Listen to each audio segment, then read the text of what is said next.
Another very short video about Cardinal Wolsey's domestic reforms, and this time we're going to look in just a couple of minutes about his reforms to the royal household, and these were known as the Eltham Ordinances because he came up with them at a place called Eltham Palace.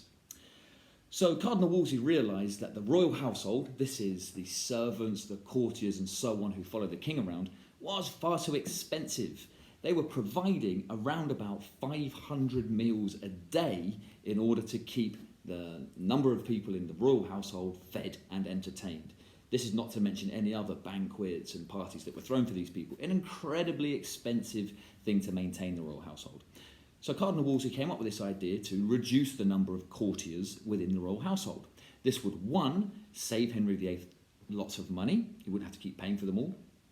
And two, it would help Cardinal Wolsey because a lot of the courtiers and the noblemen, especially the younger noblemen in the court, didn't really like Cardinal Wolsey, this upstart commoner who had such influence with the king. They didn't really like him. So if Wolsey could influence a number of people in the royal household, he saves Henry money and he gets rid of some of those people that don't like him. So it's a double win. So in 1519 and again in 1526, Cardinal Wolsey comes up with these ideas called the Eltham Ordinances to reduce the royal household in number.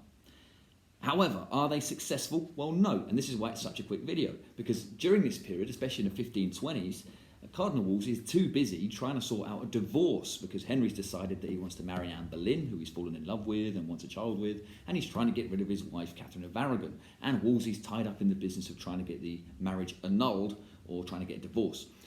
So he can't follow through on the Eltham Ordinances. He plans to reduce the royal household, but no changes are ever made. So it's one of Cardinal Wolsey's domestic reforms, although you have to remember that it never actually happened. It was a plan that never came to be. So these are the Eltham Ordinances.